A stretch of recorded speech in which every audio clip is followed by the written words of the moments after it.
संस्थापनार्थाय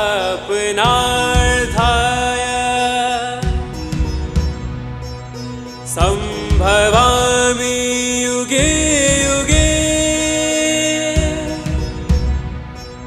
संभवामि युगे युगे संभवामि युगे युगे।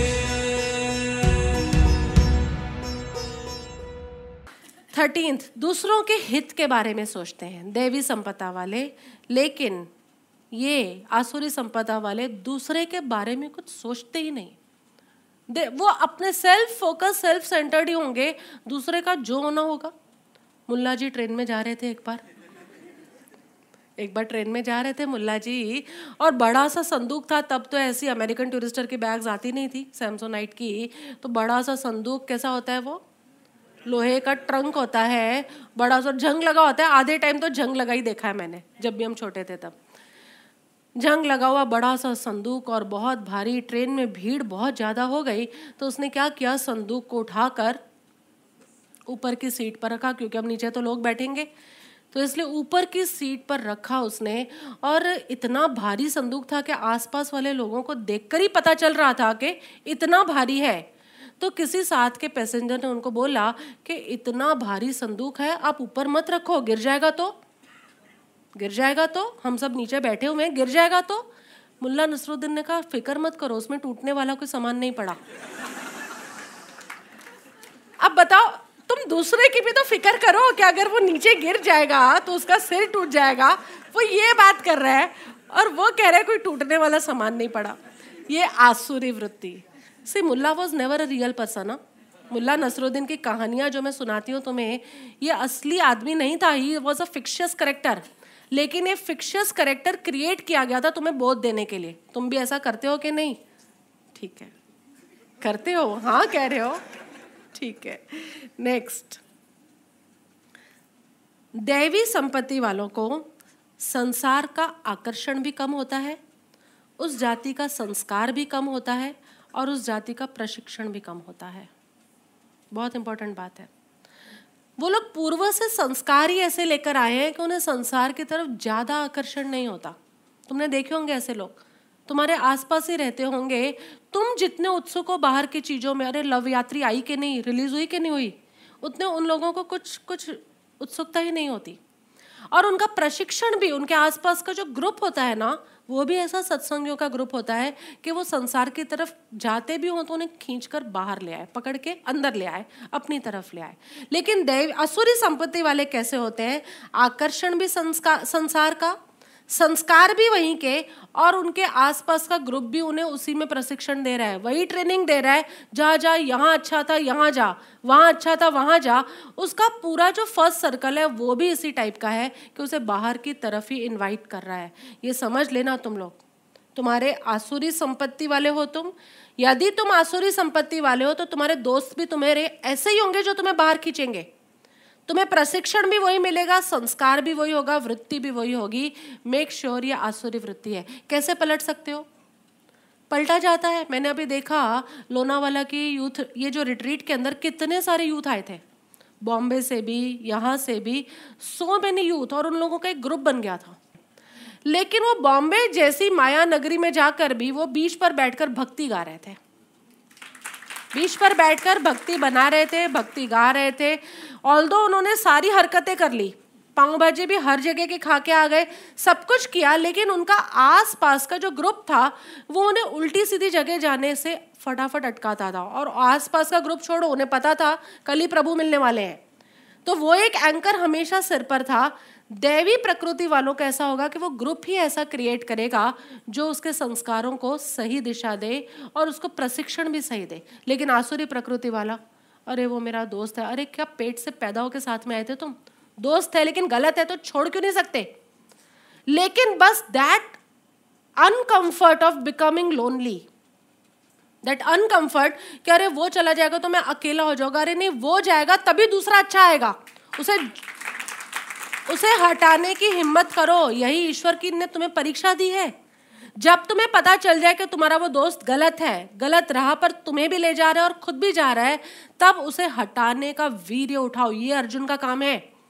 तुम जब तक वो वीर्य ही नहीं उठाते, और तुम किस कंफर्ट जोन में रहना चाहते हो, कोई ना कोई दोस्त तो होना चाहिए ना जिंदगी में, कोई ना कोई तो होना चाहिए ना। तो जब तक राइट नहीं आता तब तक रॉन्ग के साथ चलते रहो, लेकिन उस रॉन्ग के साथ चलते चलते तुम कहाँ के कहाँ निकल जाओगे, पता है कि नहीं? कहाँ के कहाँ निकल जाओगे। जरा तुम हिम्मत करो उस रॉन्ग को अपने जीवन से बाहर फेंकने की। और भगवान कभी भी कोई भी गड्ढा बर्दाश्त ही नहीं करते। ईश्वर कोई भी गड्ढा बर्दाश्त ही नहीं करते। तो जहां वो गड्ढा बनाना, it will be immediately filled with the rains of a good friend. Make sure.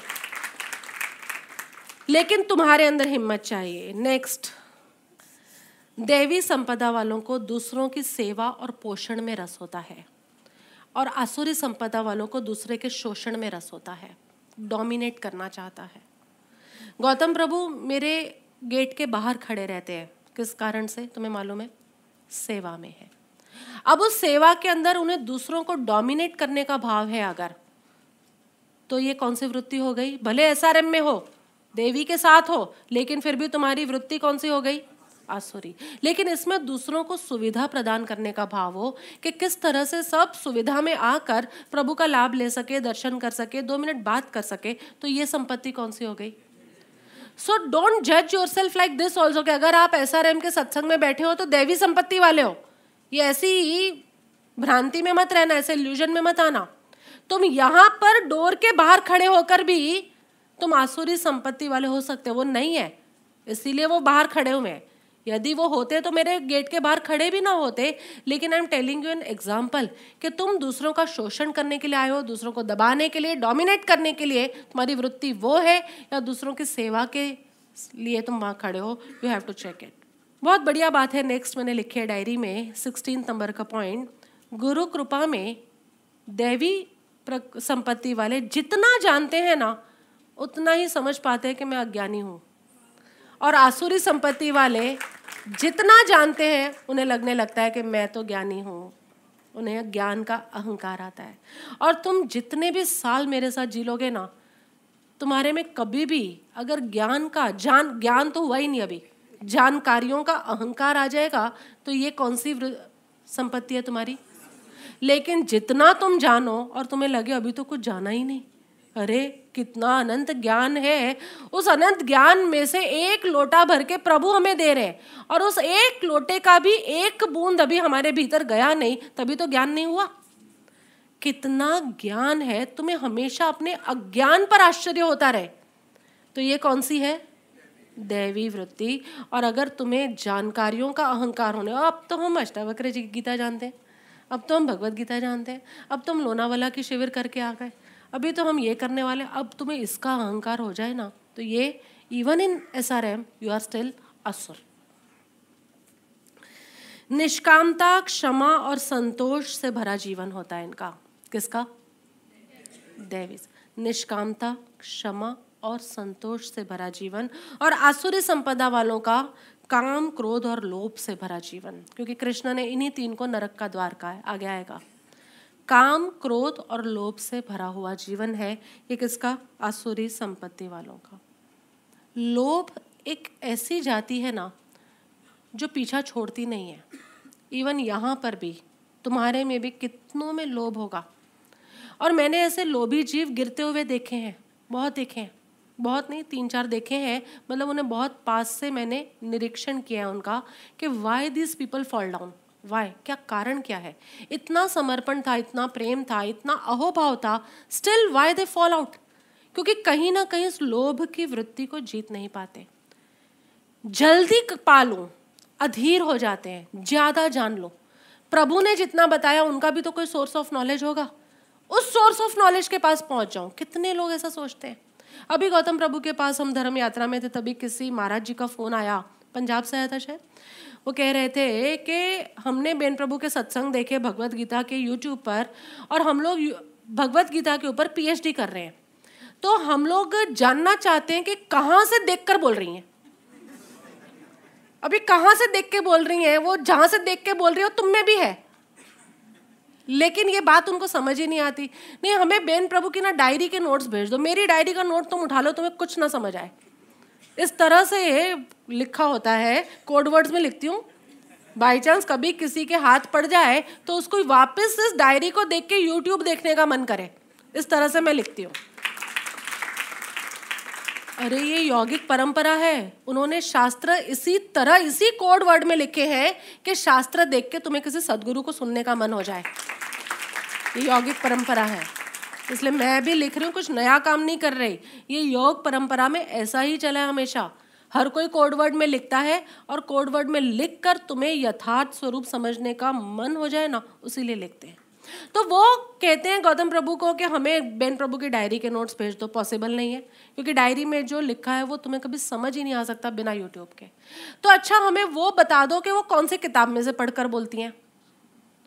तुम कोई भी, चाहे कितनों को भी पढ़ते हो ना, चाहे आप ओशो को पढ़ते हो, चाहे आप परमहंस योगानंदा जी को पढ़ते हो, चाहे आप एकनाथ ईश्वरन जी को पढ़ते हो, चाहे आप पार्थसारथी जी को पढ़ते हो, मेरे सोर्सेज ऑफ नॉलेज बता रही हूँ। लेकिन जब तुम भगवत गीता के उनकी एनोटेशंस पढ़ोगे, उनकी टीकाएं पढ़ोगे, तुम क्लियरली कह पाओगे बेन प्रभु इसमें से किसी में से देखकर नहीं बोल रहे। नॉट एट ऑल, पॉसिबल ही नहीं है। लोभ है ये। तुम SRM में भी हो ना, तो भी तुम्हें लगता है हम और जान ले। कितने लोग जब भगवत गीता की शुरुआत हुई थी ना, उन्हें लगा कहाँ से बोल रहे। और स्वाभाविक है, तुम लोग ज़्यादा जो ओशो से परिचित है, उन्हें लगता है ओशो तो ज़रूर कहीं ना कहीं होंगे। तो जहाँ एक तरफ मेरी भगवत गीता के सत्संग चले, एक तरफ उन्होंने ओशो की किताबें पलटना शुरू किया। वैसे तो ये प्रेमी है ही नहीं, क्योंकि इन्हें मुझ पर भरोसा नहीं है। वो 2 ही लोग थे और मुझे अच्छी तरह पता है कौन थे। तो उन्होंने शुरू किया किताब पलटना, और फिर ऊपर से बोलते हैं कि जैसा ओशो ने कहा है ना, वैसा ही बेन प्रभु ने भी बोला। अरे तो कभी कोई 2 बातें समान हो भी सकती है कि नहीं हो सकती। लेकिन if you travel the entire journey, तुम्हें पता चलेगा कि they all are there definitely. जहाँ मैं अटकती हूँ ना अपनी सोच में, वहाँ इन लोगों को एक बार देखती हूँ, पढ़ लेती हूँ। लेकिन कुछ ऐसे लोग थे जिनको ये लोभ लगा, ये कहाँ से बोल रहे हैं ना, उसको पढ़ ले। और जहाँ वो उसको पढ़ने जाएंगे, वो कभी भी कुछ भी नहीं पा पाएंगे। तुम भी समझ लेना। तुम्हें लगे अब आगे प्रभु हो सकता है योग वशिष्ठ ले ले अगले साल से, अब तो साल खत्म हो रहा है, अगले साल की तैयारी, हो सकता है धम्मपद ले ले, हो सकता है समय सार ले ले। लो हम पहले से पढ़ लेते हैं। पढ़ लो मेरा क्या जाता है। लेकिन ये जो पहले से पढ़ के कि हमें पता है, उनसे ज़्यादा पता है। अरे तुम्हारे पास जानकारियाँ हैं और मेरे पास ज्ञान है, दोनों में बहुत फ़र्क है। तुम्हें कुछ नज़र आ रही है अपनी आसुरी संपत्तियाँ? You are combination, don't worry. दैवी संपत्ति भी है, आसुरी भी है। तुम क्रॉस रोड पर खड़े हो। You are always on the cross road. क्योंकि संपत्तियाँ क्या है? It is a combination of your वृत्ति और अभी का मंसूबा, अभी की जो तुम्हारा इरादा है, इंटेंशन, इन 2 का कॉम्बिनेशन है ये संपत्ति। ये बहुत इंपॉर्टेंट इक्वेशन है। व्हाट इज द संपत्ति? संपत्ति क्या है? तुम्हारा पूर्व का संस्कार प्लस अभी की इच्छा, अभी की इंटेंशन। इंटेंशन यानी एटीट्यूड प्लस इंटेंशन, ये दोनों चीज़ें मिल जाती है। तो कई बार ऐसा होता है, तुम में जो आसुरी संपत्ति पड़ी है वो उभर के आएगी ही आएगी। लेकिन तुम अभी क्या करते हो? तुम्हारी अंदर आसुरी संपत्ति है, इसलिए तुम किसी गलत प्रकार के मित्र को इनवाइट कर लेते हो, तुम्हारे जीवन में आ जाता है। जाने अनजाने तुम्हारे जीवन में गलत प्रकार का कोई अय्याश मित्र तुम्हारे जीवन के अंदर आ गया। अब ये तुम्हारे भीतर की आसुरी वृत्ति थी, therefore that person is attracted. Like attracts like, yes और नो? Like attracts like. तो वो इसलिए आ गया तुम्हारे जीवन में क्योंकि तुम्हारे अंदर उस जाति की संपत्ति थी। उसका तुम कुछ नहीं कर सकते, लेकिन तुम कहाँ कर सकते हो? अभी का, वर्तमान का, कि अब उसको रखना है कि उसको छोड़ना, ये तुम तय कर सकते हो। तुम क्यों नहीं छोड़ पाते? Because of the fear of loneliness, yes और नो? तुम छोड़ इसलिए नहीं पाते कि अगर वो चली जाएगी तो फिर मैं बातें किसके साथ करूंगी 2-2 घंटे, इसलिए तुम छोड़ नहीं पाते। लेकिन जो बातें तुम्हारे दिमाग को गंदगी से भर रहा है, उसको तुम छोड़ोगे नहीं, तब तक सात्विक भाव से भरने वाला कोई मित्र तुम्हारे जीवन में प्रवेश भी नहीं करेगा। सो मेक श्योर कि संपत्तियां क्या है। संपत्ति वर्ड लिख दिया, उससे तुम्हें लगे हाँ संपत्ति में समझ में आ गया, ये बड़ा गंभीर शब्द है। संपत्ति यानी तुम्हारी पूर्व की वृत्ति प्लस वर्तमान का इंटेंशन, इन दोनों को इकट्ठा करके जो बनता है वो संपत्ति है। और उसके अंदर वर्क कहाँ हो सकता है? वर्तमान के इंटेंशन पे। तुम्हारी अभी क्या इच्छा है उसके ऊपर निर्णय होगा। नेक्स्ट 17, 18, 19, 20 यही लक्षणों का विस्तार है।